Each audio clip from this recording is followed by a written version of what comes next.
Tomato Baat എന്ന് കന്നഡയിൽ പറയും. So നമുക്കിന്നത് prepare ചെയ്യാൻ 2 സവാള, ഇഞ്ചി 1 കഷ്ണം, മുളക് 3 എണ്ണം, വെളുത്തുള്ളി ഒരു 6-7 പീസ്, പിന്നെ മല്ലിപ്പൊടി 1/2 സ്പൂൺ. ഇത് നമുക്കൊന്ന് മാറ്റി വെക്കാം. ഇത് നമുക്കൊന്ന് അരച്ചെടുത്ത് മാറ്റി വെക്കാനുള്ളതാണ്. അതിനുശേഷം നമുക്ക് വേറൊരു പ്ലേറ്റിൽ ഒരു 3 ടൊമാറ്റോ അരിഞ്ഞു വെക്കാം, പിന്നെ കുറച്ച് മല്ലിയില എടുത്ത് വെക്കാം. എന്നിട്ട് നമ്മൾ ആ മാറ്റി വെച്ചത് എല്ലാം കൂടെ ഒന്നൊരു പേസ്റ്റായിട്ട് എടുത്ത് മാറ്റി വെക്കാം. ഈ ഒരു രീതിയിൽ നമുക്ക് അരച്ച് മാറ്റി വെച്ചതിന് ശേഷം നമുക്കൊരു കുക്കറിനകത്ത് ഒരു 2 ടീസ്പൂൺ നെയ്യ് ഒഴിച്ചു കൊടുക്കാം. അതിനുശേഷം ഒരു 2 ടീസ്പൂൺ സൺഫ്ലവർ ഓയിൽ ഒഴിച്ചു കൊടുക്കാം. പിന്നെ നമുക്കതിൽ കാണുന്ന പോലെ ഒരു 2 പീസ് കറുവപ്പട്ട, ഒരു 2 ഏലക്കയുടെ പീസ് ഇട്ട് കൊടുക്കാം.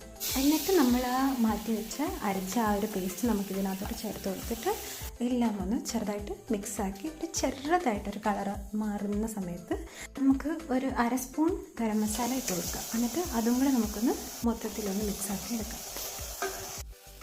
ഇതൊന്ന് മിക്സായി വരുമ്പോഴത്തേക്ക് നമ്മൾ ആ അരിഞ്ഞ് വെച്ച ടൊമാറ്റോ ഇതിനകത്ത് ചേർത്ത് കൊടുത്തിട്ട് ഇതൊന്ന് നമുക്ക് ചെറുതായിട്ടൊന്ന് മിക്സാക്കി ആ മസാലയെല്ലാം ഒന്ന് നമുക്ക് ടൊമാറ്റോയിൽ ഒന്ന് സെറ്റാക്കി എടുക്കാം. എന്നിട്ട് നമുക്ക് ആവശ്യത്തിന് വേണ്ട ഉപ്പും ചേർത്ത് കൊടുക്കാം, പിന്നെ കുറച്ച് മഞ്ഞൾപ്പൊടിയും ചേർത്ത് കൊടുക്കാം.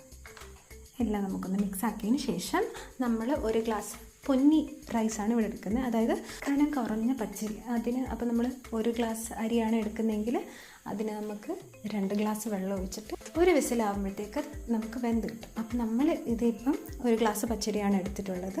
എന്നിട്ട് നമ്മളിതെല്ലാം കൂടെ ഇട്ടൊന്ന് മിക്സാക്കിയതിന് ശേഷം ഈ പറഞ്ഞ പോലെ 2 ഗ്ലാസ് വെള്ളം ഒഴിച്ചിട്ട് നിങ്ങൾ അതൊന്ന് മിക്സാക്കുന്നതിൻ്റെ കൂടെ തന്നെ ഉപ്പുണ്ടോ എന്നൊന്ന് നോക്കുക. അങ്ങനെ ഒന്ന് ടേസ്റ്റ് ചെയ്തതിന് ശേഷം നമുക്കിതൊന്ന് അടച്ച് വെച്ച് വേവിച്ചെടുക്കാം. പിന്നെ നമ്മൾ കുക്കർ ഓപ്പൺ ആക്കിയതിന് ശേഷം നമുക്കിതെല്ലാം ഒന്ന് മിക്സാക്കിയതിന് ശേഷം കുറച്ച് മല്ലിയിലയും കൂടി ഇട്ട് നമുക്കൊന്നുകൂടെ മിക്സാക്കിയതിന് ശേഷം നമുക്കിത് സെർവ് ചെയ്യാവുന്നതാണ്.